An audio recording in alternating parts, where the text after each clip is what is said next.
California. Yeah, it was really nice. great to see both of you too. No, but we went to do the show, and I wish I had a better explanation for everyone out there, but Blog Talk just crashed on us. And then I thought, well, let's go and post it on the website. I've never seen Blog Talk crash like this, so let's go post something to the website, SasquatchChronicles.com, so people know what happened. And then the website went down, which was odd, really odd. It's back up. It wasn't down very long. It was coincidental, wasn't it? Yeah, it was real coincidental. But I wanted to, do the show that we promised last Thursday. And I would have done it last night, but I was driving back, and so it was it's nice to do the show. I know we got some callers in the queue. I got a lot of questions I want to, from the website, ask people in our forum on SasquatchChronicles.com if they would post questions, and we'd answer questions on the air. So we're going to try and get to a lot of that. We're going to try and get to your calls. Shannon's not with us tonight. She had a prior engagement. But we had someone call in who I thought we'd bring on as a third co-host here, Will. Mr. Kumbo Baker. How are you, sir? I'm very well. Yeah, no, I'm so glad that you called in. I'm happy to bring you on. We were just talking for the 100th show, bringing you back, but you're welcome anytime. I'm glad you called in. Thanks for being here. All righty. Thought I could just hang on here, and, I don't want to. Definitely don't want to hog the show up or anything like that by any means, but thought I could hang on if anybody wanted to shoot some questions or something. I could be glad to help answer. Absolutely. So I got to tell you, you're always one of my favorites, so glad to have you here. Yeah, glad to be here. It's an honor. Well, let's bring David on. David had a question, and then I'll jump to you next, Joe, with your encounter. But I wanted to bring David on the air. David, you had a question for us? I do indeed. First of all, good evening and roll tide from Alabama. But War Eagle. Oh, oh man, I had enjoyed my supper up until that point. But, I'm a little in the dark as to the different types of Sasquatches, and so maybe just a brief breakdown of that, if possible, and what would be the most likely type we would encounter here in Alabama. There's basically two major groupings, and for the lack of any real terminology, species-wise, we'll just call it Group A and Group B. Group A has two subspecies, and Group B has two subspecies. So overall, there are four different kinds. The first grouping are like the Patterson type, the Type 1 and Type 4s. And in Group B, we have the Type 2s and Type 3s, the ones with the canines, and then we'll, use all fours, things like that. And Kumbo could probably answer this better than me, but my guess from the reports, in your part of the country, it's probably more the Type 2s that are prevalent. You run into the what I call the Type 2s, which look more like the Neanderthal. If you look in the book Them and Us, you run into more of them, that type. The nose is different, and they don't have the vertical slit pupils, and they certainly don't carry spears. But the body form and everything, and the shape of the head, and the posture and all that is about right in the Them and Us book. But you also have, in certain areas, you have the Type 1s, which are the patty type, like you see in the Patterson-Gimlin film. And they can live right close to each other. And I don't know if they interbreed or not, but I figured if they did, they would probably have already wiped each other, the type distinctiveness out. So I think that they sort of keep the two different types keep to themselves. My theory, I'm just basing that on the fact that I grew up on a farm and around breeding dogs, breeding cattle, and hogs and such as that. And when you start mixing breeds and types and stuff, you get a meld of the two. Well, these two types are still separate, definite types. And now on our farm, we typically have the Type 1. Right down the road a little piece, you find the Type 2s. right over in northeastern Mississippi in Itawamba County. I can take you to a place, and if we're lucky enough, we can see some type 1s, and then literally 2 or 3 miles away as the crow flies, there are type 2s. And then there's also what I call a type 3, which is the sort of the wood-looking type, or the beast of LBL, or the beast of 7 shoots type, to have the canine what type. they call the dog snout. man. Yeah, the dog man, exactly. And then some people have what they call a type 4, which I've never seen one, but I know some good researchers and stuff that claim that that they know someone about them, and that's the what people commonly refer to as the little people. Like I said, I've never researched them, never seen one, never seen evidence of one. But let me give a little clarification on that. Our friend Yeah. Mr. Black said the type 4s are proportionally closer to human. Now, they're not the same size as humans. They're larger, but generally, no hair on the face, hair on the rest of the body. But unlike the other types that have, the longer forearms, shorter shins, things like that, these guys are a little more closely proportioned to humans. Would they be the smaller of the 4 as well? They, yes, yeah. I believe, yeah. Yeah, I think you're right, Kumbo. Then in other parts of the country, and we run into some that people classify as a type 5, which is sort of your things like your Nalusa the skinwalkers, deer woman, things like that, things that are beings that are sacred to the Native Americans and not spoken of very much. Quite a bit of evidence of them, and I've been in areas where they were supposed to exist, but again, I don't know a lot about them myself. I've encountered a lot of beer women, but it's usually at a gig. Yeah. Where's one of those when you want one? Yeah. Yeah. Well, that was pretty much my question, and that's good info about the type 4. That actually intrigues me and maybe explains some things. Well, we appreciate you calling in, David. Certainly. Have a good evening, Gal. Yeah, I know Tracy, the last episode 75, he was the last one that called in, and I need to pass along his information to you, Kumbo. He was wanting to talk to you. I think his encounter happened out there in Alabama, didn't it, Will? Yes, it Yeah, did. and I sent him Kumbo's information. Okay. Oh, okay, that's good. What were you going to say, Kumbo? It happened in an area that I'm very familiar with, just right down the road from where I grew up, and very close to where I lived up until 2002. So I'm very familiar with the area. You heard the whole encounter? Yes. I went back, and when someone told me about it, and I went and listened to the episode this afternoon, as a matter of fact. What's your take, Kumbo, on what was going on there?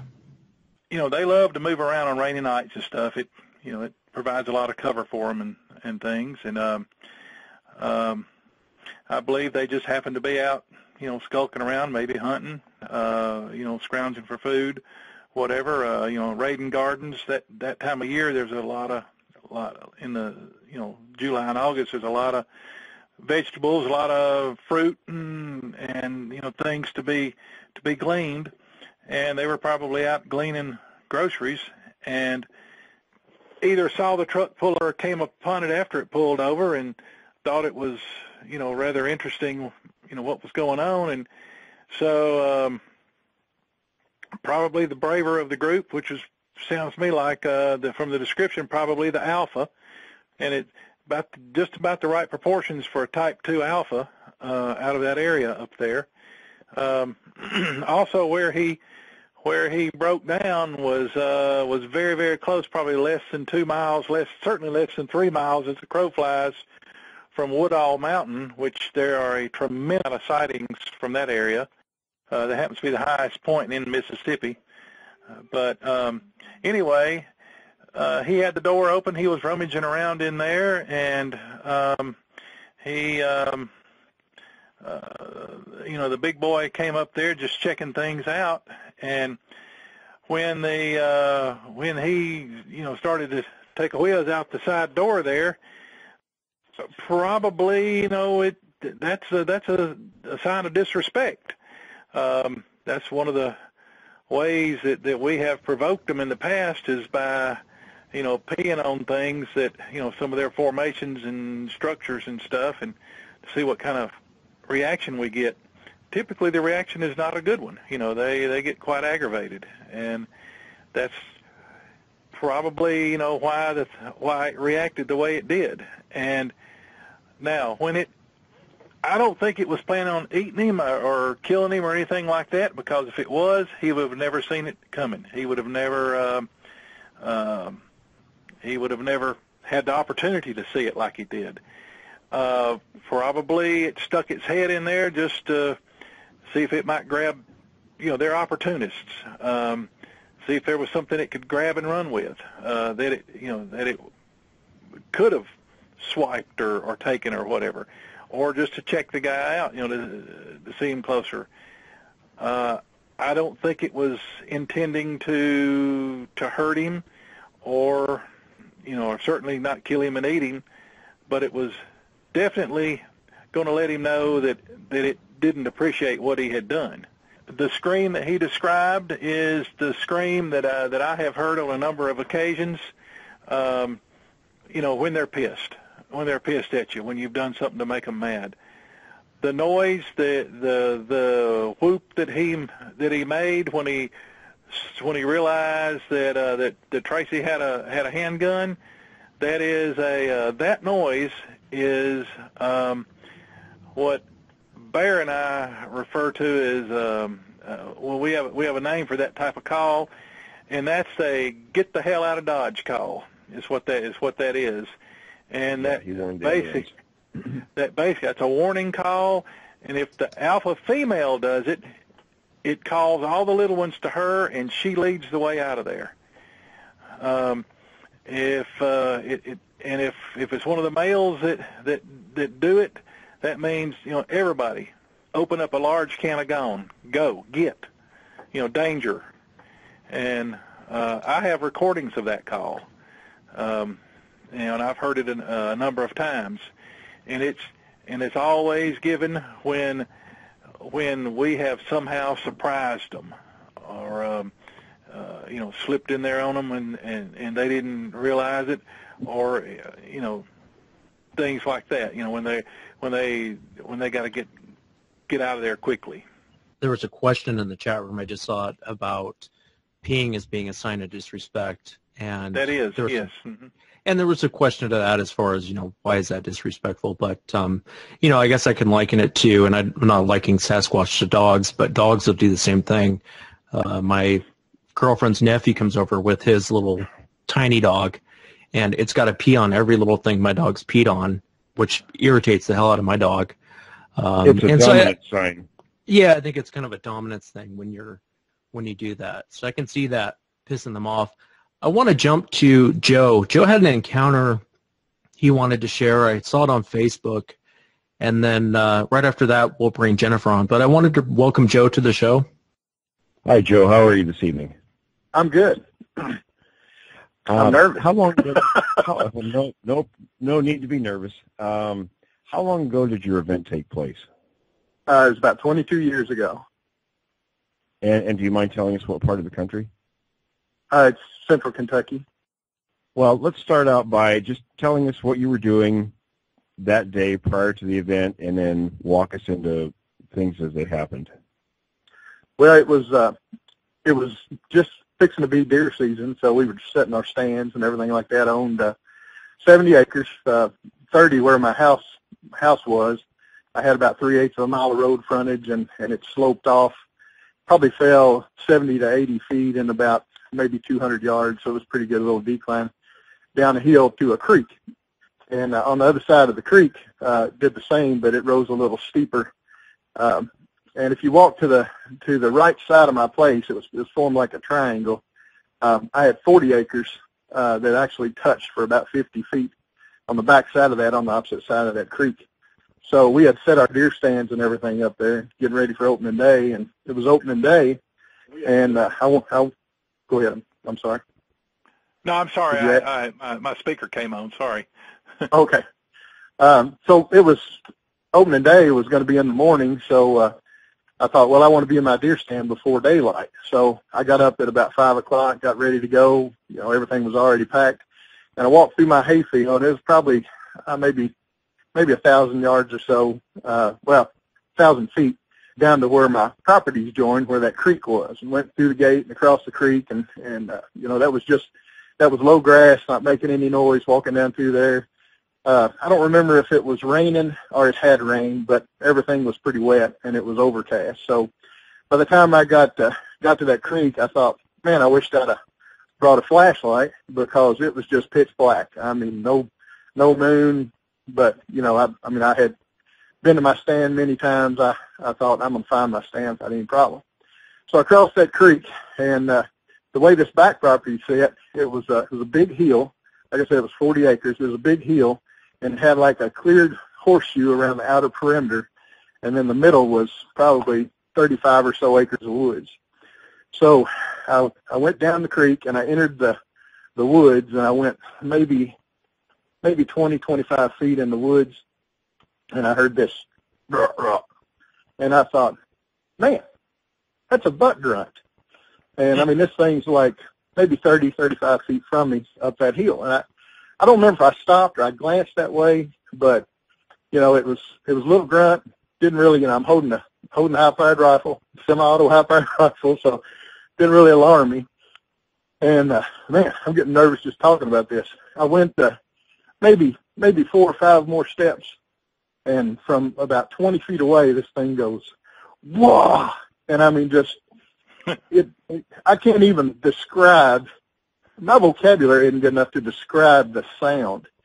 I literally froze. I mean, I didn't take another step. I didn't look in that direction. I don't think I could have moved. And my first thought was, what the hell was that? I knew it wasn't an animal from Kentucky, I can tell you that. And in 92, it was like a roar. It really was. I listened to a couple of your shows, and you said a lion's roar, and it was very similar to that, but it was just, this thing had, to not sound stupid, it kind of had like sound waves in it that I could feel. And, I mean, I've been a firefighter paramedic for 30 years, and I work in emergency situations all the time, and this thing just stopped me. And hang on a minute, let me take a breath. While you're doing that, so anyway, you could it was sort of like sort of the sensation that you get when you're standing on the curb and a band comes by, you know, marching band, and you're near the tubas and the drums and all that. It vibrates you. Yeah, you could feel it. You could feel it. Yeah. I mean, it almost felt like it just went through me. I mean, I didn't even look that direction. It scared me so much. It's 22 years ago, and it still just wears me out. So anyway, okay, so I'm standing there. I've got this gun. My mind's moving 1,000,000 miles an hour, and I'm thinking, if I turn that direction, this thing's going to kill me. I mean, I really thought they were close enough to reach out and hit me or pounce on me. I really didn't know what it was. You know, there wasn't no internet or anything back there. I didn't know anything about Bigfoot. I'd seen the Legend of Boggy Creek 20 years earlier, but I didn't know they made noise. You know, so my mind's just racing, thinking, what could this possibly be? But I mean, I can tell that this thing, just because of its lung capacity and its noise, it was huge. So I'm standing there, thinking this couldn't get any worse. I'm standing there. I'm not moving a muscle. I'm thinking, don't point the gun at it. You know, I've got my hands on my gun pretty tight, but, you know, I'm just standing there real still, and it's off about 90 degrees to my left. Like I said, I didn't even look over there. Mm-hmm. And I guess maybe 2 minutes go by, and it is just, you could have heard a pin drop. Not a sound anywhere. And then about 25 feet to this thing's right, to my right, I heard well, it was two of them. And then I thought, I thought, what the heck? What am I going to do here? I just mentally just shut down. And, if these things wanted to hurt me, I couldn't see them. Anyway, so I stood there it seemed like about 10 minutes, and it was several minutes. I stood there, I didn't move a muscle. No sound, no more grunts, no more growls, no more locomotive train whistle growl things. And I'm thinking, they could have already, if their intention was to jump on me, they would have jumped on me. And I'm thinking this is like no animal I've ever seen, because if it was a buck in the rut, it either would have come at me or it would have took off. But it wouldn't just stand still with a predator. You know what I'm saying? Animals don't just stand there and look at you. So I knew I didn't hear it walk off. It made no noise whatsoever. So I decided I got to do something.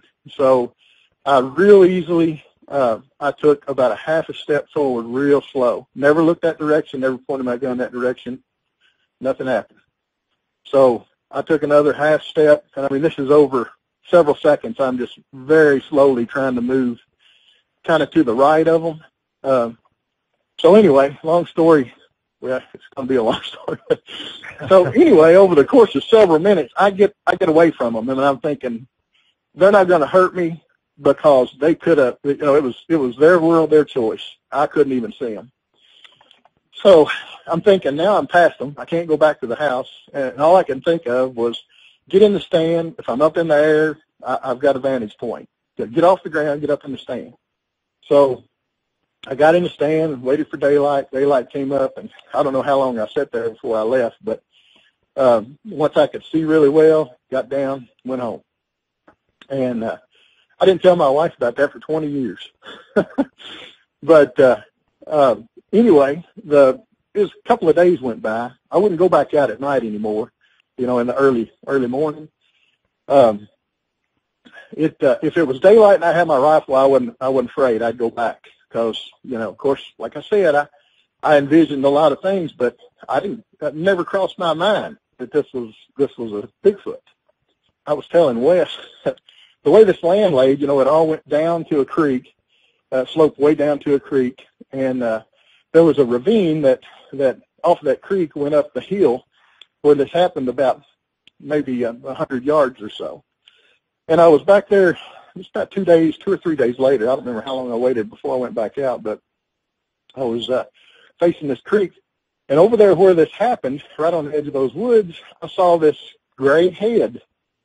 And it was a huge round, maybe 2 foot, this was like 125 yards away, but it was like a 2 foot round head. And it was deer colored. It was as gray as it could be. And I caught it out of the corner of my eye, and I turned that direction, and I saw it, just a glimpse moving, but I couldn't see its body. And I'm thinking, what the hell is that? And I said, I know I didn't imagine that. And but anyway, so it got my curiosity so much, I climbed the fence, crossed the creek, and went over to look up that ravine. And I could see, pretty well all around that ravine, because it was right on the edge of the woods. And I'm thinking, I'm going to see a deer in here. I'll shoot this deer. So I walk up to the edge of that ravine, and it's got some down timber and stuff in it, but there's nothing in that ravine. And I'm thinking, where could this thing have went? There's just no place it could have gone that I wouldn't have seen it. Of course, now I know how fast those things move, and I would say by the time I crossed the gate, it was probably gone. But then a couple of days go by, and I'm at the house, and there's a lot of poachers in that area of the country. People just come out and hunt on anybody's land. Well, I saw 3 guys right up there at the top of that ravine from the house. So I got in my truck, and I drove up there. I was going to run them off, tell them they couldn't hunt on my place. And on the way up the hill, I dropped the water tank out of the back of the truck. It was about a 250-gallon water tank. It was empty. It slid out of the back of the truck.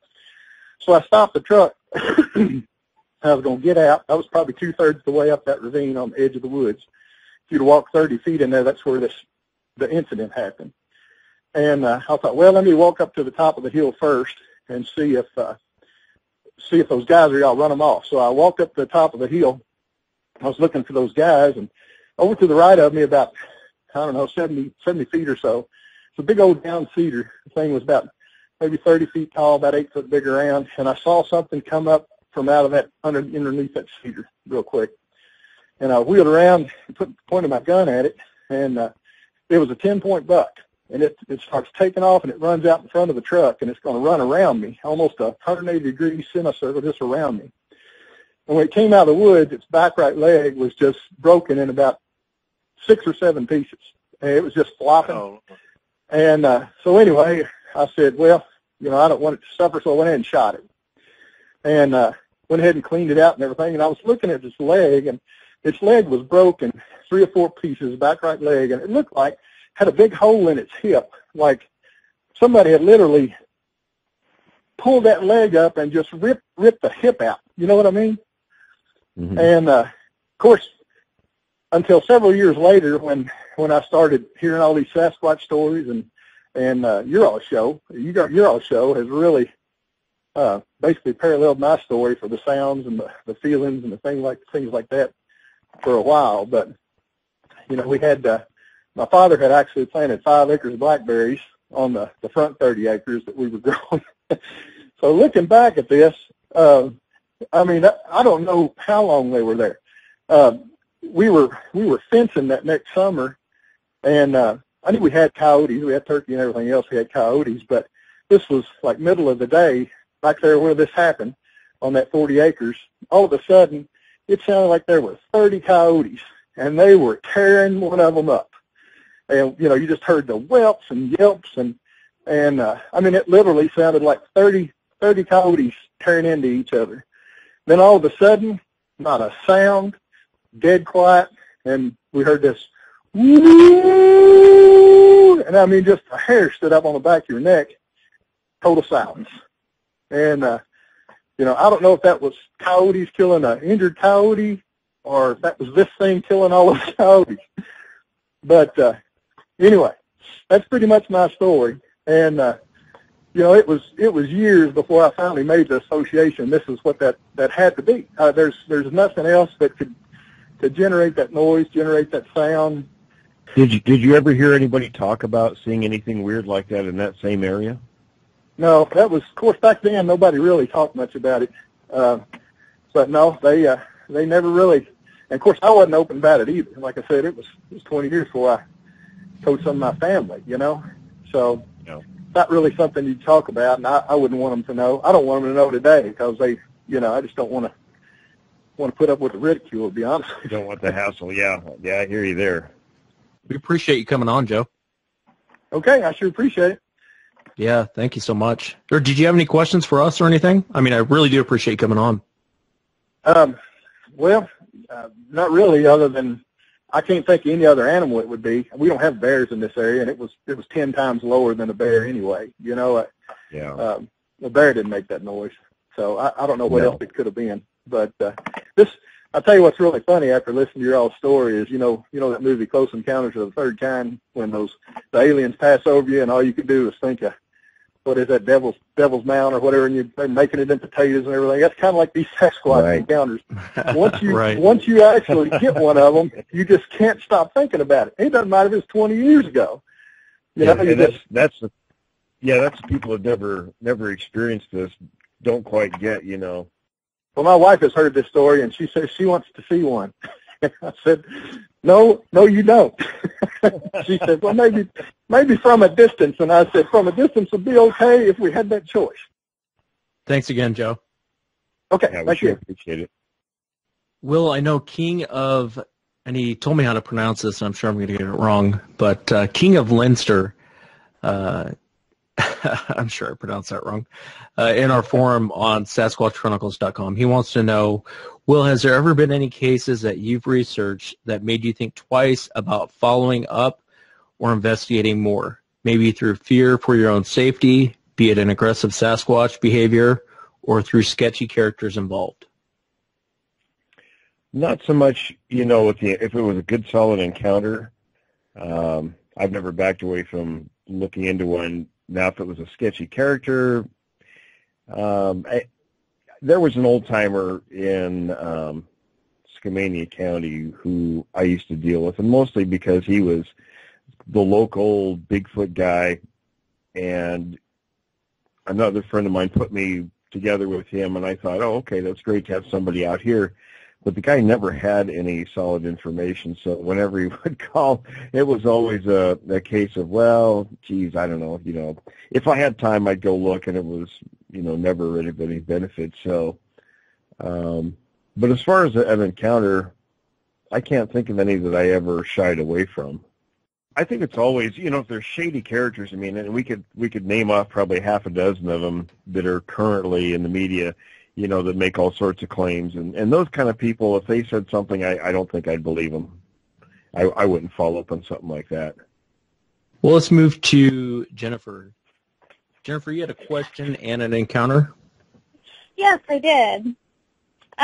My question is that earlier in one of your episodes you were talking about the knocking and how one would be behind the deer and it would kind of run it to one down the trail a little bit. Have you ever heard of any encounters where they've tried to do that to a person instead of just luring them out? Because it seems to be there's a lot of luring going on in all the encounters. You mean like they're trying to drive people into a certain area? Yeah, like drive them into another Sasquatch that ambushes them. Like they're focused on the one behind them, and they're trying to get away from the one behind them to only end up, next to one in front of them that they didn't know was there. Yeah, there has been a few I can think of. I can not necessarily like driving type behavior. I know we had one gentleman on the show. Oh gosh, I wish I could remember which show it was. But as he was walking down this trail, he actually saw a Sasquatch, and it saw him. And it would stop, and it would turn back and look at him, and then it would take a few more steps, stop and turn back and look at him, take a few more steps. And as he started walking towards it, trying to figure out what the heck is this thing, he's walking towards it, and it's not really trying to get away. It would stop, look back, and so he had noticed up on the hill there was one that darted behind a tree right next to the trail. And he said he felt like he was being put into an ambush. So, we have heard of those type of encounters where people say, yeah, I felt like I was being ambushed. I interviewed a hunter once with a very almost identical situation. So it does occasionally happen. And I guess as for my encounter, my husband and I, we go out logging roads about 20 minutes in. And we've been going there since 2005 about. And what part of the country? Oregon. Okay. Yeah, kind of over by the coast. Okay. And so before I started going out there with him, he had went with a buddy of his. And there was only one time that he ever had something strange happen to him, and it was they were walking down this trail, and he had his dog, and the dog stopped, and it just was froze, wouldn't move at all.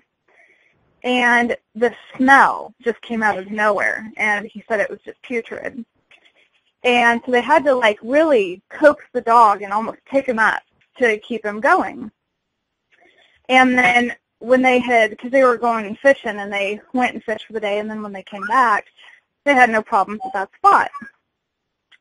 Well, fast forward a couple of years, and we're down there camping with his buddies, and I decided to leave and go up to the truck, because we were sleeping in the truck, and they were sleeping in a tent down by the river. And I was sitting in the truck, and, I was used to the area, so I don't normally get spooked, but that night I was terrified. For some reason, I just felt like I was being stared at. I ended up putting, blankets and stuff up so that if there was anything staring at me or any person, then they couldn't see me. I tried to go to sleep, and later on, my husband came up to the truck. He's just kind of standing there, and he's kind of like, you know, looking back. And then he kind of just jumps in the truck really quick, and I'm like, what's wrong? And he didn't want to tell me at first. And I'm sitting there, and I'm like, well, you have to tell me. You can't just act like that and not tell me. And he's like, well, he said he saw this thing, that it was like whitish gray, but it was like 4 foot high and 5 foot long. And the way that it moved, it was like it just glided. And he was struck with fear, and that's why he jumped in the truck, and he didn't want to tell me about it, and we never got out and didn't look or anything. And I didn't know if, you know, if that could have been a bear or what. But we were both just, you know, scared that night, so... Did he say if it was on all fours or on 2 legs? All fours. The coloring doesn't sound like a bear in that part of the country, but, I mean, anything is possible. Right. Well, and then anything being 4 foot tall and 5 foot long? Well, it could very well be one of these things. I know. Are you the Jennifer that had the question about being watched? Maybe. Oh, okay. I don't know. I've asked a ton of questions on Facebook. I'm Jennifer Garrett. Oh, okay. Yeah. Okay. No, I thought it was a good question. It's hard to say about your encounter. I mean, if it was a bear or, I mean, it's just hard to say. I don't think there's enough information there. I guess, you know, that feeling of being watched. I know that was one question I was going to bring up tonight. A lot of people report that feeling of being watched, in the sense of being watched, especially in these type of situations. And Will, did you want to address that a little bit? You know, it's one of those things they really don't know a great deal about, at least in psychological terms. You know, almost everybody says from, you know, one time or another they've had that feeling, but psychologists have yet to really pin that down, you know, what that source is. I think in a lot of cases it might be pheromones, you know, triggering some kind of response, but at this point, from what I've read, that's the closest thing they can come to, you know, attaching that feeling to, you know, the feeling of being watched. Okay. Yeah, it's a great question. It's almost like that. I think it's kind of a sense that we used to have at one time. This is just my theory. There's no scientific evidence for this, but I kind of think it's a sense that we used to have at one time, kind of a protective sense that is built into us. And I think we're so, you know, we got TV, we got our cell phones, we have so many things. I think we kind of lose sight of that. But when we're in situations like in the middle of the forest and you get that heavy sense of, hey, I'm being watched, I kind of think that you're, and not to step on what you just said, Will, I think it's kind of that sense kicking in, that protective sense that we used to have at one time. And you hit that on the head pretty good. We get bombarded with so much stuff just in daily life, and maybe not necessarily, you know, with cell phones and things. I mean, that adds onto the heat, but we sort of insulate ourselves from too much stimulus coming into our brains. And like I've mentioned this before, you know, the professor I had, one of the psych courses I took, talked about, and she used the example of, you know, our brains will shut off after a very short amount of time. It's a matter of seconds, really, so our brains don't get overstimulated. Even like wearing your clothes, that's a source of stimulation. It's actually a stress. It's a form of stress. Not everybody thinks stress is bad. There's good stress, there's bad stress, there's all sorts of types of stress. And what that is sensory input. And if we got too much of it, if our brain stayed keyed on to every kind of sensory input we have, we'd sort of overload. So our brains will shut off to certain things. It's like when you put your socks on. That's the example she used. After, say, 10 or 15 seconds, your brain says, okay, that sucks. I don't need to know that anymore. And it shuts off that stimulation. So I think with all the stuff we're bombarded by throughout the day, and just living in the kind of society we do, our brains sort of tune out to a lot of stuff. Now, if we went back to our natural state before any kind of civilization existed, when we were in our wild state, we were very in tune with a lot of our surroundings, especially being, one of the top predators. Hearing, seeing, all that stuff would have been very, very heightened compared to what we currently, associate our senses with our abilities. So if you're out in the woods and it's quiet and there isn't so much stimulation, I think a lot of that, what we used to have, what's still inside of us, but it's more latent these days, sort of kicks in, like Wes said. And I think that's where a lot of that comes in, is we key in a lot quicker on what our natural state is to things around us. Does that help? Yes, it does. It does. It makes a lot more sense. I was just going to say, if you wanted to try an experiment, go out sometimes and sort of just be out someplace where it's just really quiet, and see how much better your hearing and other senses become. Right. Okay, yeah, definitely. I'll have to do that. Thanks, Jennifer. Thank you. Have a great night. You too. Yeah, no, well, you're right. It's especially, when you've been out hunting, I've noticed that, you've been out hunting and you've been out in the woods, let's say for 2 weeks. It's almost like your eyesight, your hearing, everything almost seems like it gets better the more you're out there. And I say better, I mean, you're more in tune with what's going on around you in those situations. Yeah, exactly. I know when I was in the Army as a scout, we'd be out in the field for, a couple of weeks or more. And after a very short time, you could get where you could hear other people from a long ways away.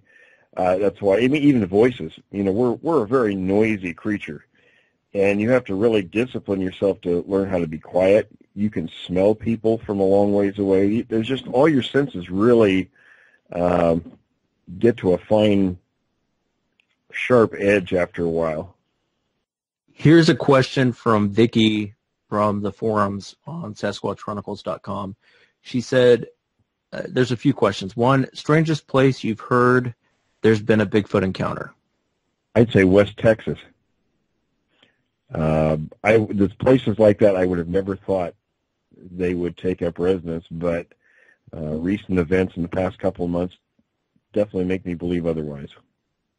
Yeah, that's a good point. I thought about that too. It's so flat, and it's so, like you hear about encounters like in, I realize not all in Nevada and Arizona is people who have never been there outside of the United States just think of that as one big, huge desert area.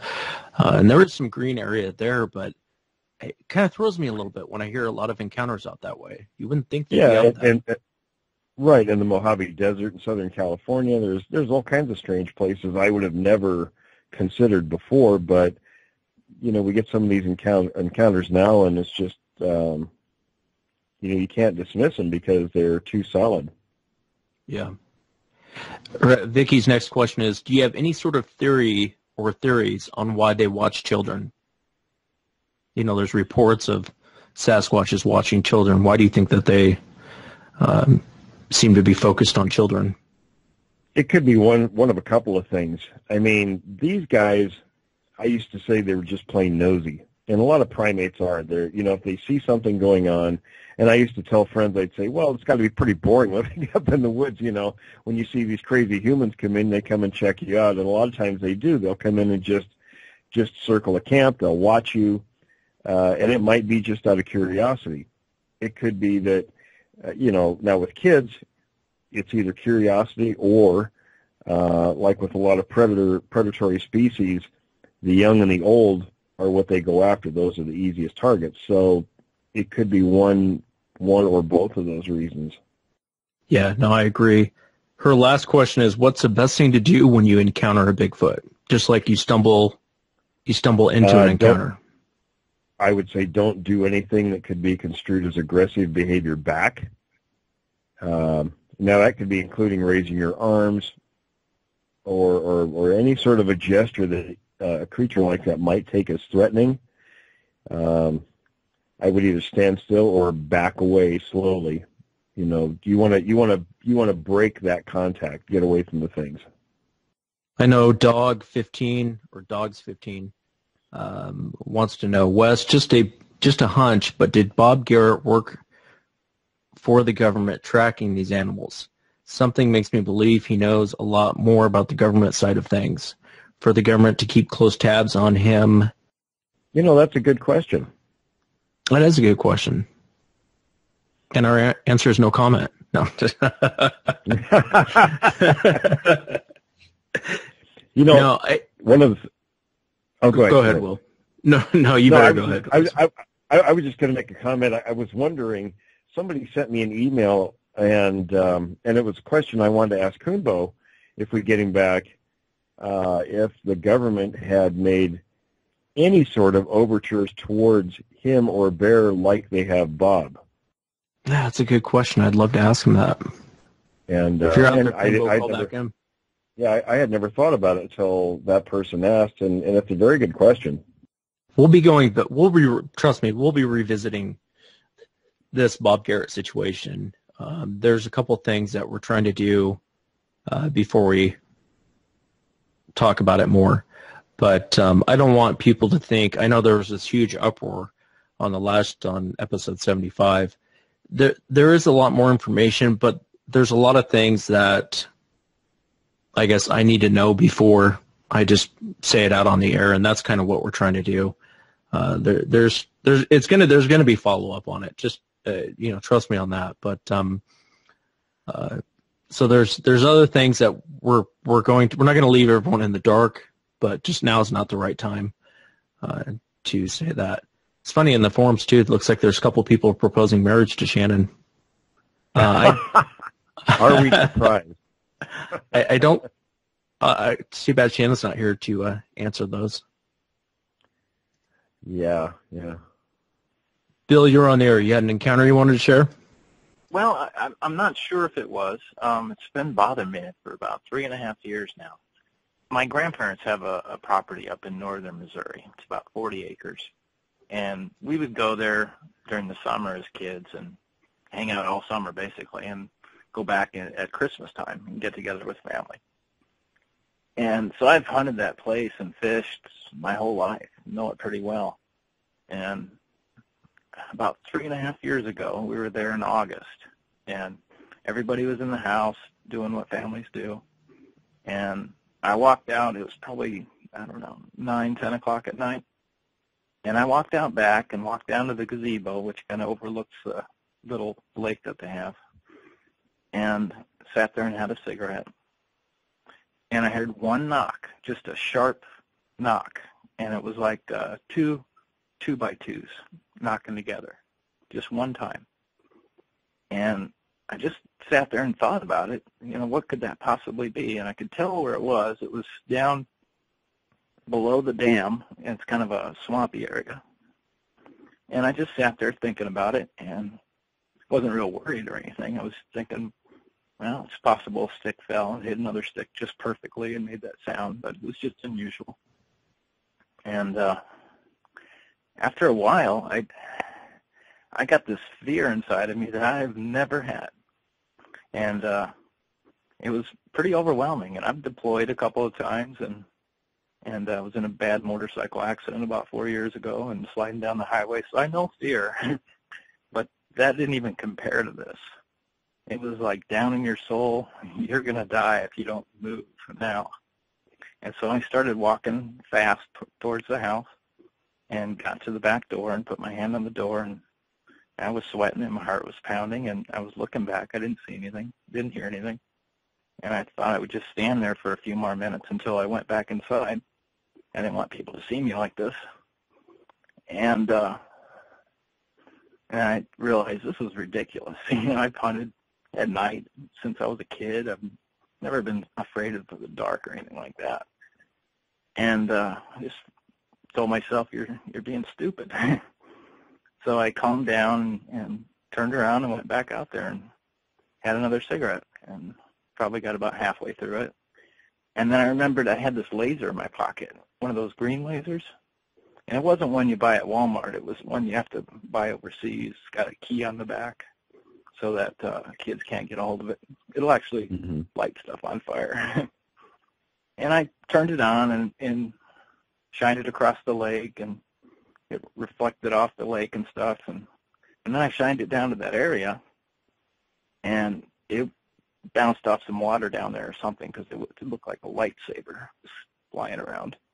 And something crashed down the hill, and I can't even explain. I know everything's louder at night.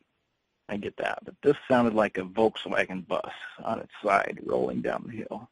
Trees were cracking and popping, and then it took off in the other direction slowly, but breaking trees and just crashing. And, I mean, it's just run through my mind over and over and over what it could be. Me and a dozen guys couldn't make that kind of noise. How long And did that take place? It was in August of 2011. I went back in the house that night, and I wasn't going down there right then, but I went back down, and I didn't tell anybody about it. Down there the next day, and the leaves were a mess. I didn't see any prints. I wasn't looking for prints, but, well, I was. I figured it had to be something down there, like, I don't know what, but I wasn't thinking Bigfoot, that's for sure. But there were trees cracked. They were broke above my head. And they were freshly broke because the greens were still alive. They weren't going to live for very long. But how were they broken? Just snapped, bent over. 90-degree breaks? Yeah, One was drug actually halfway up the hill, so it was 10 feet away. It was pulled out of the ground? It wasn't pulled out of the ground. It was snapped off, and it broke right off. Okay. There were 2 or 3 of them that were snapped and just bent over, still attached, and one was... How big around do you think the trees were? The largest one, probably 5 inches. Okay. There's no way that me and a couple of guys could do that. No way. And I know there wasn't anybody down there. I know that for a fact. The things, like with any animal in an area, if you want to know what's there, you have to look for their sign and scat. And by that, that's territorial markings, droppings, footprints, feeding behaviors, that kind of stuff. So the snap trees is one of the territorial markers these guys do. I never even considered that this Sasquatch could exist. But about 6 months ago, I started listening to your show. And all of a sudden, I started to remember 2 or 3 things that happened when I was a kid that I totally forgot about. It was nothing huge, but a good friend of mine that lived near my grandparents, we'd always get together when I was there. One time we were fishing down there, and he started yelling at me, "I just saw a monkey." He said he saw a monkey with just the face in the bushes. And he looked away and he looked back and it was gone. And I made fun of him, and he got pretty mad at me, and I didn't want to argue with him, so I said, okay, well, he must have escaped or something. But I forgot all about that. And another time I was squirrel hunting. I was probably 10, squirrel hunting with a pellet gun. And I would, how if you're by yourself, you're just kind of sitting there for a while, and you let them start moving around. And something hit me in the back of the shoulder. And I didn't see anybody, of course. And maybe 5 minutes later, something hit the ground a couple of feet in front of me. And I could see where it hit. So I dug around and I picked it up, and it was a piece of white marble, rock. And there's no rocks out in the land at all, except for in the driveway at my grandparents' house, and that's marble, marble rock. And wow. That was, yeah, that's probably 50, 70 yards away from the driveway. That's interesting. Yeah, it is now. I was confused back then, didn't know what to think, but now, wow. Huh. Yeah, especially your friend's encounter with the, saying he saw a monkey. The monkey. That's pretty much a giveaway there. Yeah. Yeah, I never thought about that until I started listening to your show about 6 months ago, and started thinking that, God, this is sort of possible. And then I started to remember a couple of things. Well, we appreciate you coming on Bill, we appreciate you kind of sharing the your encounter, and thanks for listening too, by the way. Oh yeah, Absolutely. Great show. Wow, you guys' encounters really, to me, it's 90% of the evidence, because I listen to your encounters and think to myself, God, they got to be telling the truth. Yeah, you know, you listen to a lot of encounters. I realize it's anecdotal evidence, but you know, But the consistency. And yet the funny thing is, if you took a lot of these people and they went to court and said they saw a murder happen, they would be taken seriously. And Sure. but you take all these people and they're saying they're seeing the same thing out there, and I think it's starting to become more and more accepted. I think the more that this becomes legitimized, the more and more people will start to accept it. A lot of the fence setters will go, you know, maybe there is something going on out there. Yeah. You know, the court analogy was a good one back when John Green and Renee DeHinden were first doing this in the 60s. That was the example that was used back in those times. They said, with the evidence that was collected at that time, in a court of law, there would have been a conviction. And yet, society chooses to look the other way. Well, it's just kind of hard to believe. I mean, it really is, especially in the Midwest. You think, geez, when you go out deer hunting, that's all you see is orange. You know, how could something like that be out there all this time and not having a body? You know, it is hard to believe. I'm not quite sure if I believe it yet, but I'm 3/4 of the way there, thanks to you guys. And what happened to, you know, down. I can't say that was an encounter, but I sure can't explain it. Yeah. Nothing, no scenario that I run through my head explains what that could have been, because it wasn't a herd of anything, and a deer with a snapped leg couldn't make anywhere near that noise. Even if it was a bear couldn't make that much noise. Yeah, sound like a truck driving out of there. Yeah, definitely. Yeah, definitely. Yeah. I've bought that property from them, so I'll be moving in a few months. So. Oh, nice. Keep your eyes open. Yeah, I sure will. Well, Thanks again, Bill. I appreciate it. Okay. Have a great night. You too. You know, I'll bring, we have Avis coming up next. She has a question. I wanted to ask this question. It's from SO in our forum. SO says, I'm curious what your thoughts are concerning all the different governments throughout the world and how or why they would all be keeping this secret together. Why hasn't some other countries' governments come out and acknowledge their existence? You know, that's a good point, because like with the subject of UFOs, for instance, some countries have come out with information, and I think there's even a couple that have said, yeah, you know, we've been working on this. But with this subject, there isn't any. And it sort of makes me wonder about that. Yeah, I think it's interesting, too. You know, on tomorrow night, I'm going to be playing a pretty good encounter from a guy who was in the British military, and he went to India to do altitude. He was testing altitude sickness when he was there. And he ran into, I guess you'd consider it a Yeti out there, but he ran into one of these things.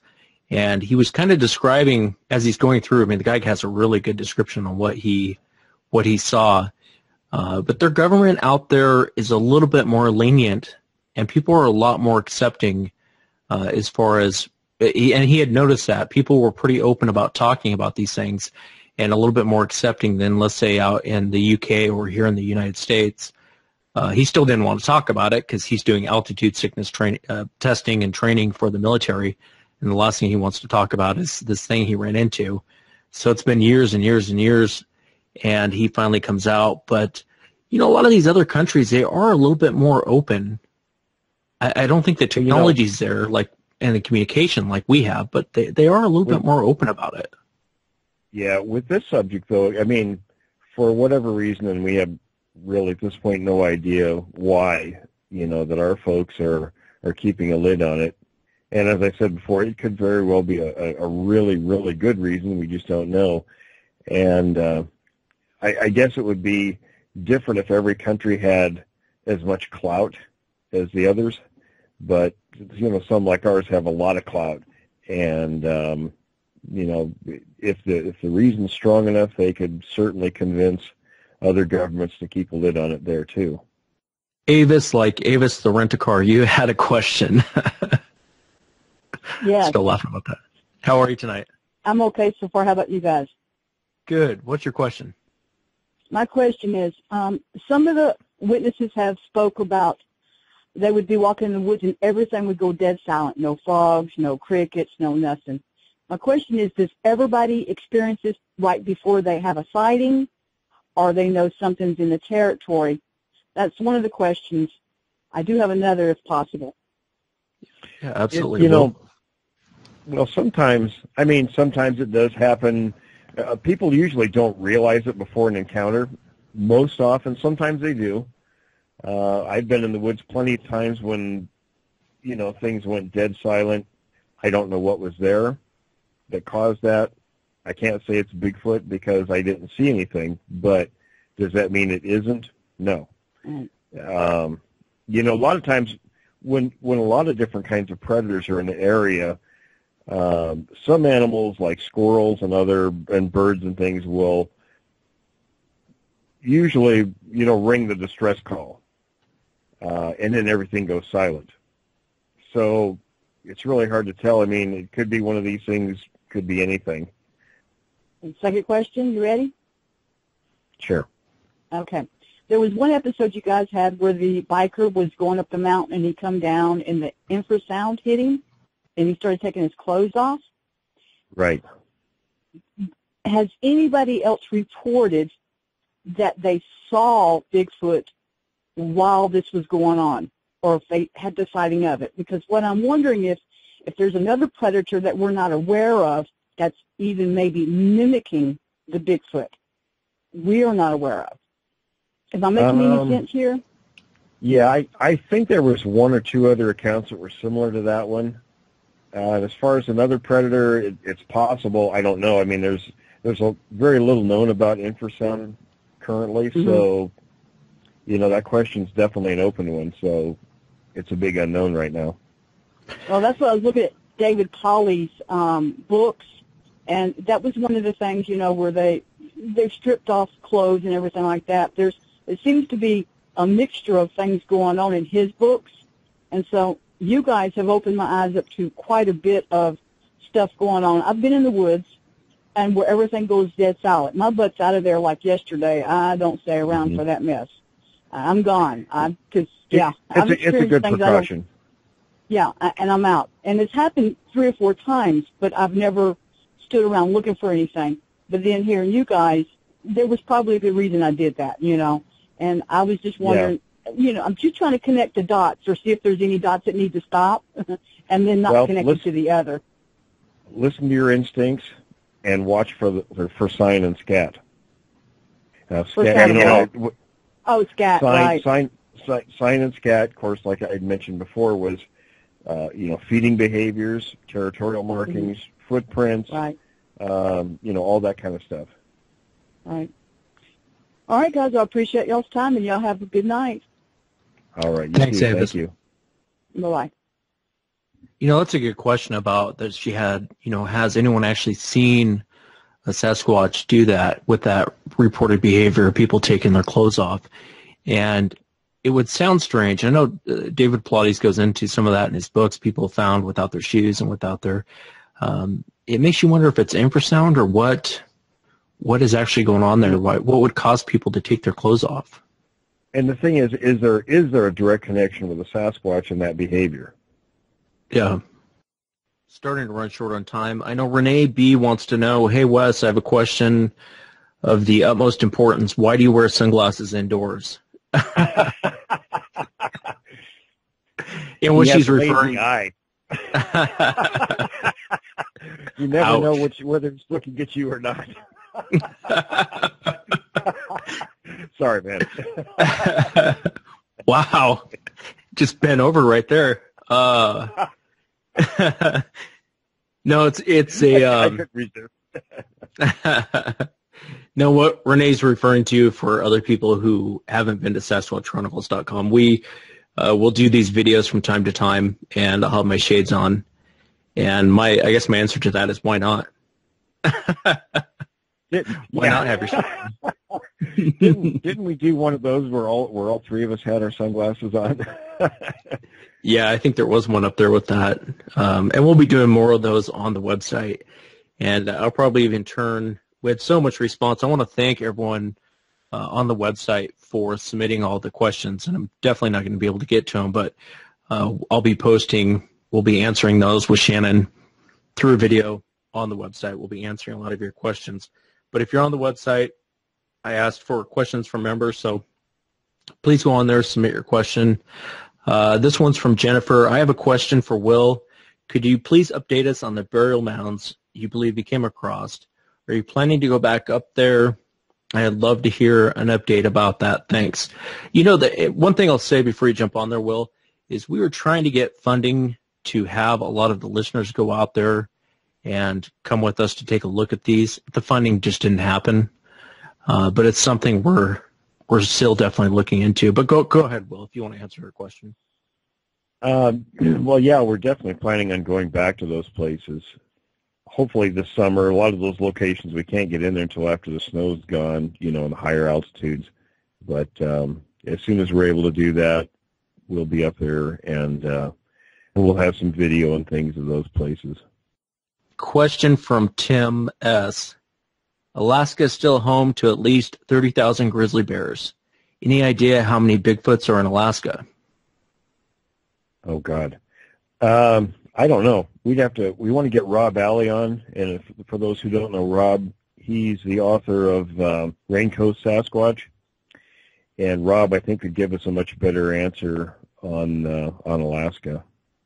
Yeah, no, I can't wait to have him on. I love his stories. I love that book he wrote is fantastic. And Rob's a really great guy too. Everybody will love to hear him. Man, some of these usernames, I can't figure out what they how to pronounce some of them. This one says, I was just wondering, is there or has there been any follow-up with the family from the Siege of Hanabi? Are they still having the issues? Did they say? Well, they don't have the property anymore. They lost the property, but Mike still goes up there occasionally. There's some cabins nearby that property, and he stays there. And they even come down to the cabins, he said. So he is still involved in that, but I don't know what's going on currently. I know James G. wants to know, Wes, Will, or Kumbo, this must be a new one. Have you ever interviewed someone that was attacked physically by a Sasquatch and survived? I don't know about attacked. I had a buddy when we were teenagers who was grabbed and pulled halfway out of the tent by one. Yeah. But I don't think that was intentional. Well, and then the kid that said he got thrown off the bike from a gorilla. Right. I think that was more or less an attack on the bike, but... And I will comment, though, and for those who've seen the movie The Legend of Boggy Creek, if they recall the family who was sitting in the house and the one reached through the window, and then the men went outside to see what it was with their guns, and one of the guys was mauled. I know somebody who knows that person, the person who was actually attacked, and what happened was the thing was actually still on the porch when the men went out, and it was behind him. So it grabbed him and threw him on the ground and was on top of him in a second. And what happened was it actually, if you've seen films of chimps hitting the ground with the backs of their hands really fast, that's what was happening to that guy. It just beat the hell out of him. And, he was beat up pretty good, and I think had a couple of broken ribs before the other men got there and chased it off. But, and I'd hope to get this guy on the show, but he won't talk to anybody about it. So that is one incident where I do know a man was attacked directly by one. And I don't know if it was trying to hurt him or just trying to sort of put him in his place. Reached through the window and they slapped its hand. And these guys, as everyone knows, has a pretty short temper, so I think they pissed it off. Yeah, I know there was one where Woody and I, when we very first started the show, we talked to this guy We ran into him. He had listened to this show, and he was telling us about his grandfather that owned a piece of property out in Camas, Washington. Now, Camas, if you're unfamiliar with the area, is just east of Portland, Oregon. It's on the opposite side of the Columbia River. And On the Washington side. On the Washington side, yeah. And this had happened back in the 60s. I want to say mid-60s. And his grandfather was out on the farm, and he had noticed this guy was coming up. The guy was bloodied. He looked like he had just taken a beating, and he was coming to his grandfather's. He was walking towards the farm. He was trying to get help. And back then, I don't think there was any 911 or there, you would have to drive him down to the hospital. But what he had told his grandfather was he was attacked by a monkey in the forest. And he said that he thought it was either a monkey or a gorilla, and it had come out of nowhere and attacked this guy. And he had like a broken nose. He had like 3 broken ribs, and the guy was in pretty bad shape. But it's just kind of an odd part of the story to say a monkey attacked him or a gorilla. He said it was either a monkey or a gorilla. And we don't have monkeys or gorillas here out in Washington, but it must have been a relatively younger one. It must have, for him to be able to get away. But that's what he described it as. And the size description. Yeah. I know Dan M. In the forums wants to know, is it true Bob Garrett has gone underground? I wouldn't say Bob's really gone underground. I don't think he's going to be as public as he has been in the past. Definitely more to that coming. Willow Whispers wants to know, question for Will. What is your feeling on the breeding? Do males travel miles? I would think there would be issues with interbreeding if these animals did travel or did not travel for breeding purposes. I think, well, they cover a lot of distance anyway, just in their normal movements.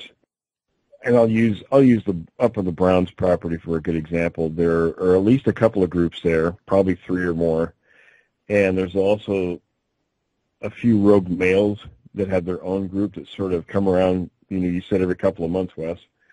They are probably males out looking for females. So I'm sure they travel from group to group when they're in that situation trying to find females to start their own groups with. Yeah, I mean, that's a tough question. I mean, it's a valid question. It's a very tough question to... it's something that's very little. There's little known about a lot of their behavior, so breeding is definitely one of those that's very, very little known about. Yeah. There's an old Native American up towards the Browns property that has given a lot of insight to that area, to John and Sarah. And I'm working on getting him on the show. But there's a lot of things that he correlated, when we were talking with our insider on areas that they were using as corridors up there to get to certain areas. He had correlated a lot of what the insider was saying on where they go. And one thing I thought was fascinating that this Native American was saying was they seem to congregate in an area for a short period of time. And I don't know if it was once a year. I can't wait to have him on to have him talk about that. But he's saying they kind of congregate in one area and then they kind of disperse off into different groups. Whether that's true or not, I guess it's hard to say. But makes you wonder why they would kind of congregate in one area. There was an old story in the eastern Skamania County that I came across back in the 80s, and I don't know how valid it is, but it was a very similar type of thing where, as the story went, it claimed that these things would get together once a year in this area, and the old timer I heard it from, I think, embellished a little bit on it because he said, well, they were having Bigfoot Olympics and they were wrestling and things. So, with a lot of things you hear, there's usually a kernel of truth to them. So what that gentleman said about them congregating in one particular area once a year matched this one also. And it could be for, could be for breeding purposes or things like that. It's really difficult to tell. I guess the last one we'll try and touch on, and then we'll get out of here, is I know Michael Harrison was wanting to know what updates there are for the website. I guess this is something we could talk about for a moment. It's not really Bigfoot related, but he wanted to know if we're going to be doing private messaging between members and during show times, break down in the forums into subcategories, video picture section, for the all one-stop shop on everything Bigfoot. And that's something that we're working on. A lot of things that he had brought up. And there's one other thing I wanted to mention to people, because this is a question I get all the time. People are wanting to know if they can download, like just for the members, when we do the member shows, and we're working on that. We're also working on a podcast player that'll intertie with the website. The only downside to that is all that costs money, and so we're trying to utilize all our resources to make the website better. But be patient with us. Everything doesn't happen overnight. I would like to get the breakdown in the forums and the subcategories and a lot of these other things. I guess the thing people don't understand is the website's in its infancy. Now, even though it's a great website and there's a lot up there, it's just the very, very beginning step. There's a lot more planned, a lot more coming. We just hope everybody's patient and we'll kind of hang in there till these things get added. There's a question from Vicky again. What does Mr. Black say about what's happening to Bob Garrett? Did he advise on what Bob can do? He said that he told me that before all the things that are happening was going to happen. So what he predicted was right on the money. Yeah, there's a lot of different tools that they utilize. I guess one would be like an IRS audit that Mr. Black was talking about, just different tools that they will utilize. There's almost a progression to things that they will do. Yeah. And I promise everyone there'll be more on the Bob Garrett thing. We're not trying to hide anything from anyone, or we're not trying to be shady about it. There's a lot of things that I'll publicly come out and talk about, some of the things that have bothered me a lot, but there's different things that I want to verify and different things that I want to have all my ducks in a row before we do it. And I want to make sure Bob's safe and all that other stuff, instead of just blurting things out. So that's pretty much vague, isn't it? As vague as possible. Well, I know one guy, he was asking, and it was a good question. I was just looking for it. And we talked about the different types. And he was saying that what throws him off is that some people describe this human-looking face, yet... Okay, I wanted to hit on that.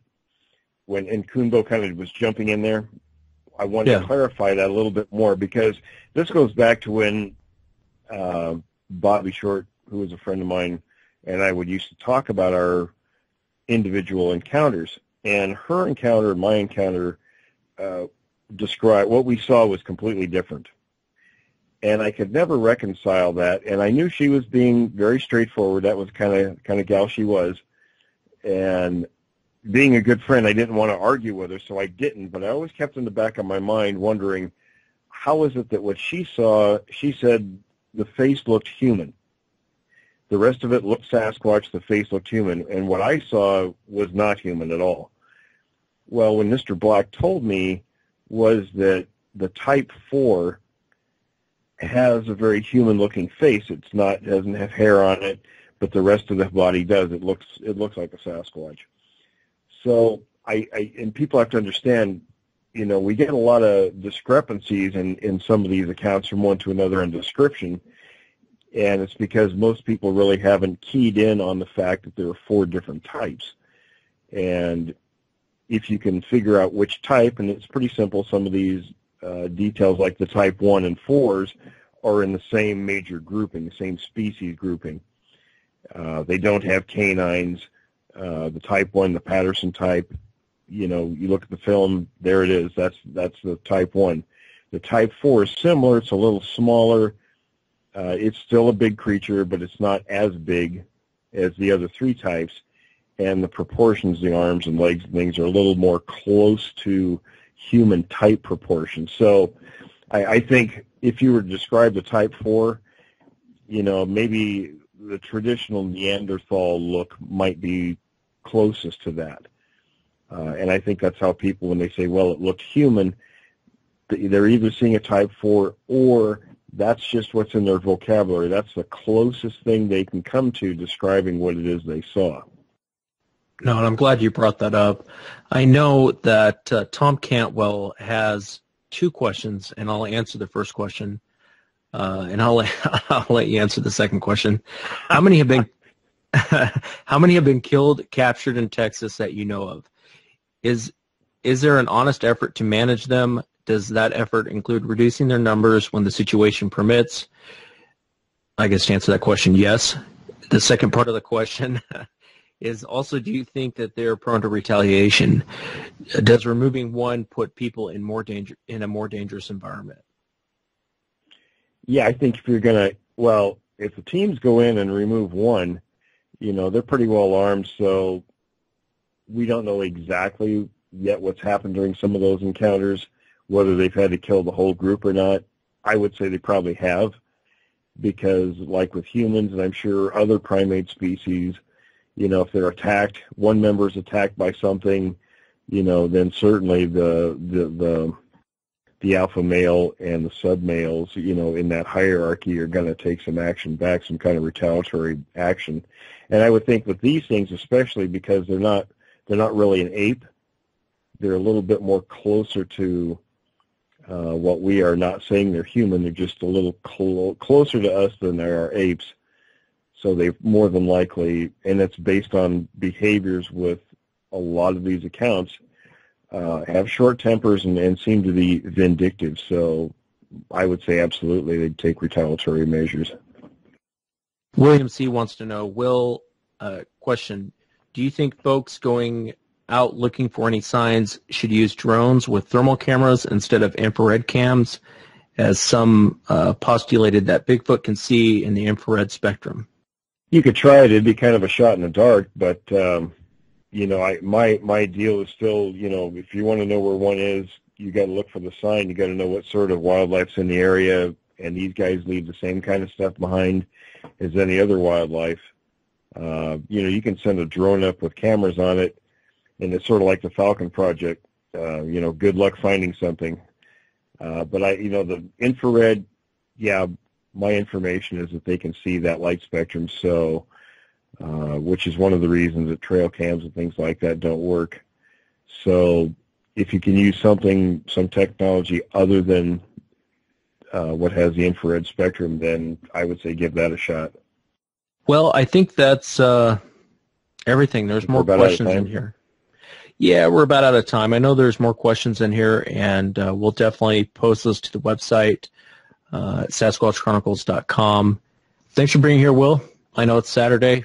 Just off the record, who are you voting for tomorrow, the Hawks or the Patriots? Well, being from the Puget Sound area, I guess I have to say the Hawks. Yeah, I know it's gonna be a good game. But we'll be posting, there'll be a few interviews that we'll be posting tomorrow on the website too as well, along with this one. I want to thank everyone for tuning in. I want to thank Kumbo for calling in, and everyone who called in with questions or their encounters. And thanks for listening, everyone. We'll see everyone next week. Yeah, no, Craig, I wanted to welcome you to the show. I'm actually out in the field, so it's probably why I sound a little bit different. I'm like holding my cell phone up, hoping that I can get a good reception here. But I'll probably let Shannon do most of the interviewing. Let me ask you, I wanted to ask one question before we actually get started, and I'll let Shannon take it away. Do they call it the Yeti there in India, or do they call it Mande, or do they call it the Mande I think it's Barang or Barang? Yeah, in the northwest of India, they call it the locals do call it Yeti. But they just see it as another animal. They really don't see it as anything out of the ordinary. Yeah, I've heard that about that area. Now, I wanted to preface the interview by saying to everyone that they can also read the encounter on the blog, and it's titled Close Encounter in India. And so I wanted to thank you, Craig, for sending me the story so we could put that up. And I wanted to begin by asking you what you were doing in India. It was kind of a sojourn, but I'm in respiratory medicine, and when I first went there, we were doing some work at altitude, to do with altitude sickness and respiratory symptoms. But I was there for an awful lot longer than the work was just a few weeks, but ended up being close to 6 months before I came home. Okay, so you were doing some training up there, you were saying? Yeah, yeah, kind of. It was. It's just teaching the people that manage the altitude stations how to deal with altitude sickness.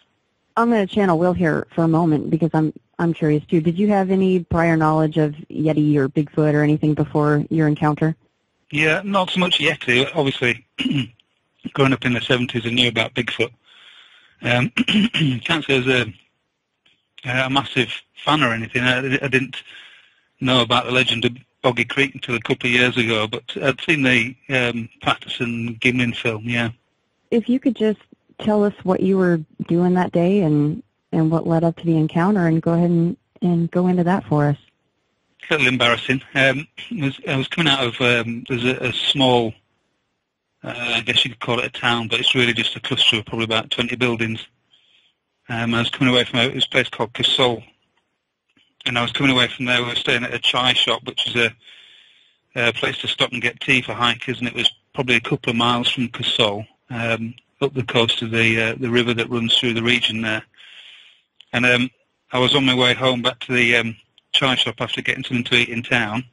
And I was with a friend, a British friend, but I was halfway back on the trail and I had to answer the call of nature, and there's no conveniences out there at all. So basically you do what you can where you can and try and get as much privacy as possible. So I'd turned off the track. A footpath that runs to the tiny hamlet where we were staying is probably about, say, 250 metres from the river itself. And the river that runs through that region at this time of year, this would be the celebration of Holi. Where they throw the coloured powder and stuff at people. Well, that had just happened, so it must have been about March time.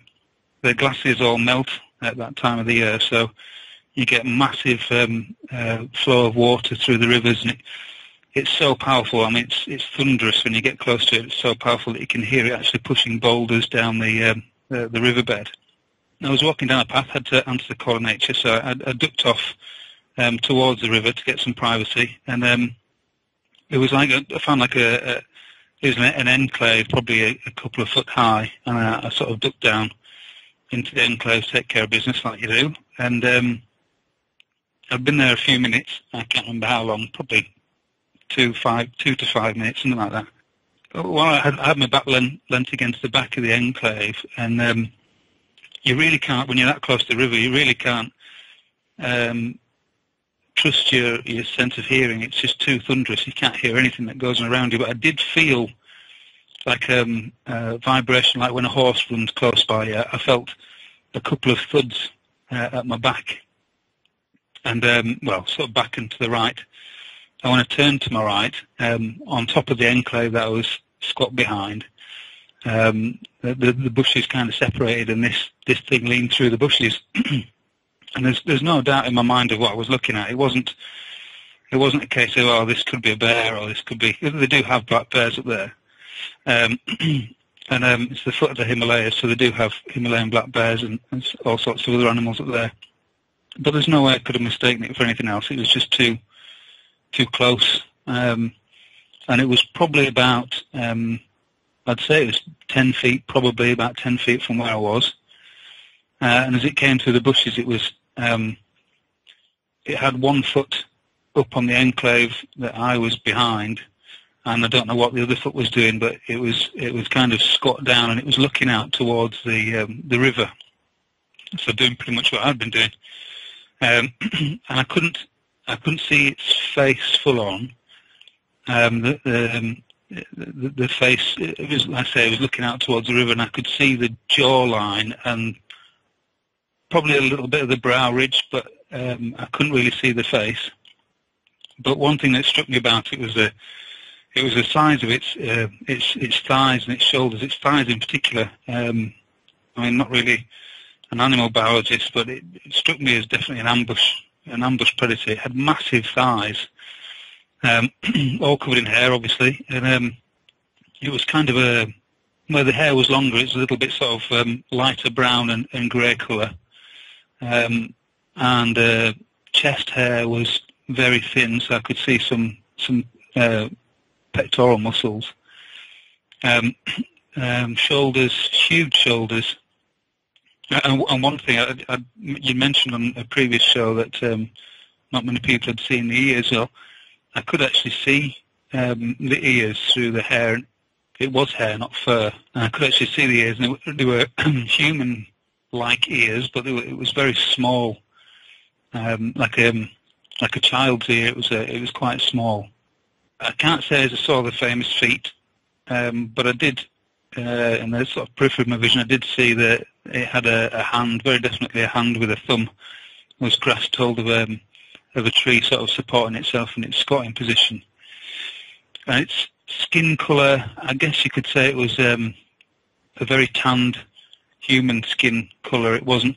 I've heard people say that the skin was very black and leathery. It didn't look like that really. It was quite tanned, human skin colour, I suppose. But I couldn't see the eyes, and I couldn't really make out. I could see the shape of the nose and the cheekbone, but I couldn't really see the face full on. And in some ways, I'm kind of glad of that, because if I'd seen the face, it would have meant that he'd seen me. But and I think I mentioned on the blog that I'm not sure what yetis eat, and I really didn't want to be on the menu, so it was quite scary. And the sight in itself probably lasted 2 or 3 seconds. I'm really not sure about that. I think it was probably 2 or 3 seconds, but being so close and looking at this thing without any obstructions, it was enough time for me to get a really good glance at it. And that particular image stays in my mind quite clearly. It's something that I often think about, although I've never told anybody by you guys and the thousands of people listening now that had actually seen it. So it's not something that I can't tell my patients or anything about it, because you're about to treat somebody. They really don't want to be treated by somebody who they consider may have seen something like that. So I don't tend to tell people about it. Keep it to myself. But yeah, it was a hell of an experience. It was probably the one experience that sticks in my mind more than anything else in India, and that's saying something, because India is an amazing place. But yeah, and it was for those people that wanted to know where it was. It's right up in the Himalayan foothills, close to a place or a route through to Nagar Castle and a place called Malana, which is a hill village. So really, it's out in the sticks, really out there. And so I saw this thing, a couple of seconds, like I say, and it really wasn't enough time for me to get scared. There was obviously shock, but it wasn't enough time for me to become particularly scared. And then, as fast as it came, it sort of ducked behind the upright branch it was holding on to. It's kind of ducked behind that and was gone. And I didn't hear it go. Obviously, you can't hear much with the river being so close. But I kind of tentatively peered over the enclave that I was behind, and I didn't see where it had gone. I presumed it had been heading parallel to the river rather than back towards the footpath. And so I made an unhygienic, quick escape. Really, I just pulled up my strides and legged it back to the footpath.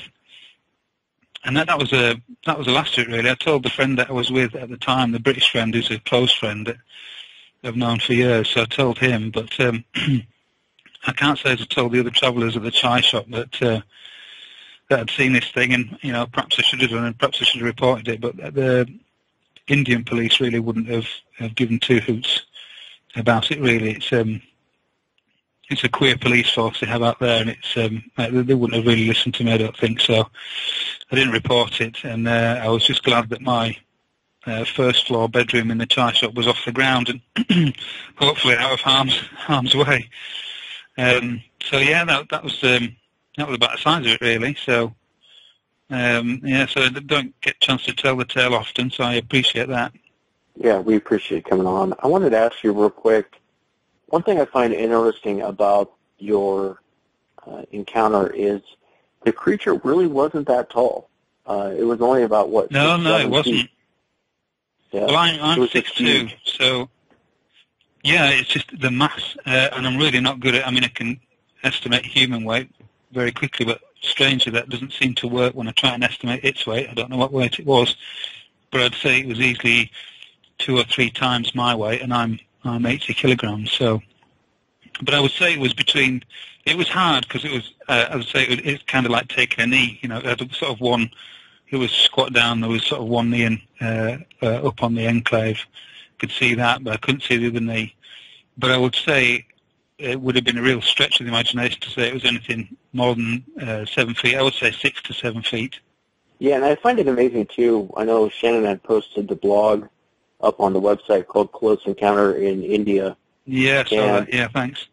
India's much different than what I thought it was. I'm looking at the the first picture of the river and the trees. Yeah. And you could be looking at Washington State here in the United States. I mean, you could be looking at Washington. Yeah. If I just showed you this picture and said, hey, this is a picture from Washington State, I think a lot of people, no one would question it. And it's just kind of, it's so beautiful out there.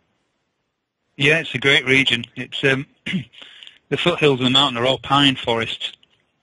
People don't seem to affiliate pine forests with India, but northwest India's very green, very full of large old trees. You know, they're not young trees. They're really old pine trees. And I would say the temperature there is probably British summertime, so 20 degrees, something like that, Celsius. Well, obviously, but about 20 degrees, and it's you can hear on a night time, just as the sun's going down, you can hear the flying squirrels jumping from tree to tree, and it's a great region. It's really worth a visit. Very beautiful. One last question, and then I'll let Shannon take it over. What was going through your mind? Sure. What was going through your mind when this thing popped out? And do you think it was getting water, or do you think it was eating something? You said it kneeled down. What do you think it was doing, and what was going through your mind? I really don't know. It didn't. It knelt down and looked out across the river, which I was thankful for, to be honest. But whether it was scanning for a place that it could take water, because the water flow is so fast that even something as big and as powerful as that would have certainly had to look for the right place to get water. So it could have been that. It just, as it arrived, it sort of stared out across the river, and then, as I say, a couple of seconds, absolutely motionless, and then ducked behind the tree. It was holding, and off, and I got the impression it was probably heading in the same direction as the river went. So I thought it was heading down the riverbank. So it is possible that it was looking for a place to take on water. I'm not sure. Yeah, I found it very fitting that you particularly made mention of its immense size, and those are the words that you used. And as Wes brought up, the pictures of India, and of course it's in the Himalayas. I mean, the mountains there are beyond impressive, and it would be fitting that an animal would need and use quads and would need to develop that kind of musculature to get over that kind of terrain. Now, also, Craig, I wanted to ask you about what elevation were you at? We were at, I get mixed up between meters and 4,000 feet. We'd come down. I wasn't looking at altitude at that stage because we'd come down from the actual hill stations that we'd been working in, and this was very definitely a section of the trip to India that would be classified a holiday. So I think you can Google it, but I think it's about 4,000 feet, 4,500 feet, something like that. And you mentioned weather, and I don't know if you were mentioning it in general, or was that the weather for that day of your sighting? Yeah, no, that's about the weather for the sighting. It was the rivers ran really cold at that stage, so it was all glacier and mountaintop melt, so the rivers were icy cold. But the temperature was hot. It was, like I say, it was what we'd consider British summertime. It was as warm as that, if not more. And it's springtime there at that stage, so there's not the most foliage there can be, but there was a fair amount of foliage around. It was at that stage it was already quite green. But yeah, it was, and it was probably, I was coming back from town, so I would say it was about 4. I mean, we didn't have watches on or anything, but I'd say about 4 or 5 in the evening. So it was still, there was still plenty of light. It wasn't dapple lighting or anything. It was honest to goodness, clear visual sighting. Yeah, quite frightening, though. That's pretty close, 10 feet. Yeah, if it had been longer, I'd have been frightened, I think, but because it was so short, it really was gone before I actually had... I mean, I saw it, and I was looking at it, but it really didn't register. I think if it had been something I recognised, like perhaps a bear or something, I would have been a lot more scared a lot sooner, but it was gone before I'd even had time to compute what I was looking at, to be fair. And as you mentioned, Yetis are a big part of their culture over there. Yeah. I was just wondering why you didn't feel comfortable to tell, any authorities or any of the locals there besides your friend. When you're talking about Yetis, if we were at altitude, if we had been at one of the altitude stations, they're quite heavily populated with Nepalese and Tibetan refugees in particular.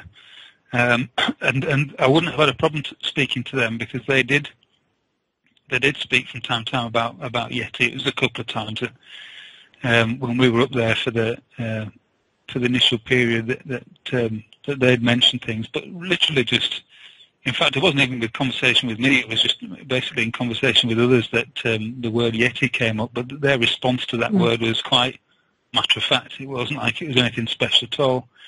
But down in the lower altitudes where the villages were, they're all Indians that are there, and it's not really something that they particularly talk about. And I didn't want to spoil any friendships by blurting out strange tales from this weird Englishman. Yeah.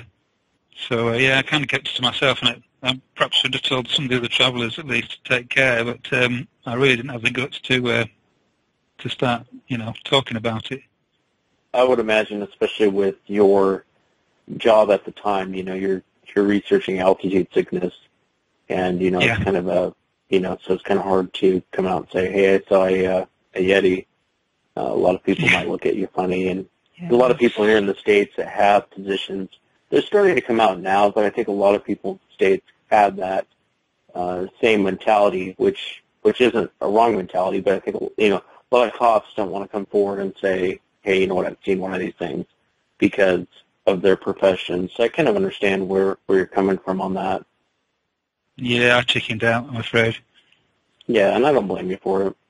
I'm so interested in the terrain of the area and something, having to be out in the elements in the Himalayas, because when you think of the Himalayas, you think of the snow-covered summits. I was curious about how close you were. Were you a long walk to where you could summit, what we would think of as, the Andes Mountains with the snow-capped, where you'd have to have oxygen type of a thing? Were you close to an area like that? It was probably a couple of days hike, Shannon, to be honest, before you'd reach the snow line at that time of year. So we still had a fair bit to go. Anything, certainly even at the altitude we were at when we came down, like I say, you can look it up. Don't quote me, I'm not exactly sure of the altitude, but large physical effort was still difficult at that altitude. So, we toured around on hired motorcycles, and at one point one of the roads up there actually goes through a glacier, and it's hewn out of the glacier. So you've got a road that actually runs through, and you've got 25 feet of glacier on your right-hand side and 25 feet of glacier on your left-hand side. And it's carved out of the glacier each year. It's re-chiseled out of the glacier each year. And we drove up there on motorcycles, and there was one stage where there'd been a landslide. So one of the chaps that was on the road, and we didn't know this at the time, but obviously his job is to clear landslides, and he went up with a balaclava and a pair of sunglasses and placed some dynamite and blew a hole in the landslide. And we took the motorcycles over to, once the debris had cleared, we took the motorcycles over to go through the road that had cleared. And there was a section that we had to actually physically lift the motorcycles through this terrain that was just too dodgy to ride through. And that was immense physical effort, something that with two or three of us probably wouldn't have been that much effort in the UK, but you tried that at that altitude, and you certainly know about it. So, yeah, it was high enough to be short of breath on exertion, but like I said, I'd have to look it up and see what the altitude is. Did you get to see a lot of wildlife running around during your 6 months there? Yeah, there's a fair bit. There's when we were in the hill stations, to be honest, I saw nothing. I saw tracks, but I didn't see any wildlife at all. It's pretty bleak. But when we're down at the lower levels, there's loads of wildlife. So snakes, scorpions, all that stuff's rife out there. And we have black bears. We saw quite a few, the Himalayan black bears. We saw those out there. And obviously one thing that seems to be everywhere, absolutely everywhere in India is cattle. And they have the odd elephant, especially on the higher passes. They use the elephants to, if there's a convoy of vehicles going through the higher passes, they usually have elephants on standby. And I've seen an elephant actually turf a broken down bus. Instead of waiting for it to be fixed, it was blocking the road, so they used an elephant to just turf it over the edge. Oh my goodness. So not exactly wildlife, but plenty of animals out there. And I think that when you're out in the woods, I think probably the mammals, there's something that's very similar to an otter. I don't know what it is. I've never seen it in any textbook, but it's like a large otter that you see dotting around from time to time, and there's flying squirrels and all that sort of stuff. So yeah, it's pretty full of life, and they have mountain goats up there as well. So that will be a staple diet, if that's what you were thinking. Yeah, that was exactly what I was wondering, is especially with all the time you spent there, that's very cool. So you get to even see the bears. How, off subject slightly, but I'm a little curious, how big are the Himalayan bears? Yeah, they're not very big. I wouldn't want to tussle with one, but they're not very big. I'd say probably about, well, when they're walking on all fours, I don't know. It's actually, the grizzly bears can stand on the hind legs when they're threatened and stuff. I don't know if black bears do that. The Himalayan bears, I really don't know. So the ones we saw were on all fours, and they were probably, smaller ones, 3.5, 4 feet. Really not much taller than that. They're not huge animals. Pretty powerful, but they're not big. Do you have any more plans on going to India? No, I've got a young family now, so I won't be going out there again. I don't think. I wish I could, but I'm quite happy where I am right now. Has this changed at all? I mean, seeing it, God, you haven't told anyone. I would imagine that it's hard to keep that inside. I can't. Yeah, it kind of is. But you kind of get used to not telling the tale, to be honest. It gets to a stage where you might think about it from time to time, but you kind of get used to not telling the tale. And it's one of those. I mean, my wife is a very matter-of-fact kind of person, and she really wouldn't. She'd say, "Oh, it was a bear, or it was this, or it was that." She'd try and explain it in some logical fashion. So I haven't spoken to her about it either. But no, I've heard. I hear on your show that people are affected by their sightings, and I don't blame them. Some of the sightings are awful, but mine in particular was just so sort of short and punchy that by the time I'd registered what I was looking at, I hadn't even got to a stage where I'd had time to get scared. It was gone again. So it was, it's sort of feelings and emotionally. I really wasn't touched by it, but I was shocked at the time, and it did immediately change my view on the North American Bigfoot. So I thought, well, these things definitely exist in the Himalayas, so why not in North America? It didn't seem a stretch of the imagination to think it could be there too. You had mentioned the ears, Craig, and a lot of people here in the States, when they see these things, a lot of times they don't know, they're like, well, I don't remember seeing ears. A lot of times it's covered, I think, by the hair, but I think it's fascinating. You talked about the small size of the ears. Yeah. So I suppose the other thing about being so close to the river is that the river's so fast and thunderous. There's actually like a wind comes off the river, and it's full of spray and stuff. And I did wonder whether, because the hair was long, and it was hair, it wasn't fur, it was definitely hair. But I did wonder, the draft from the river being so strong that whether it was blowing the hair back. But certainly it was slightly covered by the hair, but you could certainly see the ear. and it was like a human ear, but it was maybe a little bit more scrunched up, but it was very small. Would you ever want to see one again, Craig? Yeah, I would. Yeah, I mean, I think because my experience wasn't so scary, I think I would want to see one again. Whether that's foolish or not, I don't know. Well, Craig, thank you so much for coming on. We truly appreciate it, and thank you for letting us share your story on the blog as well. That's all right, mate. It's a pleasure. All right, great show, guys. Really enjoying it.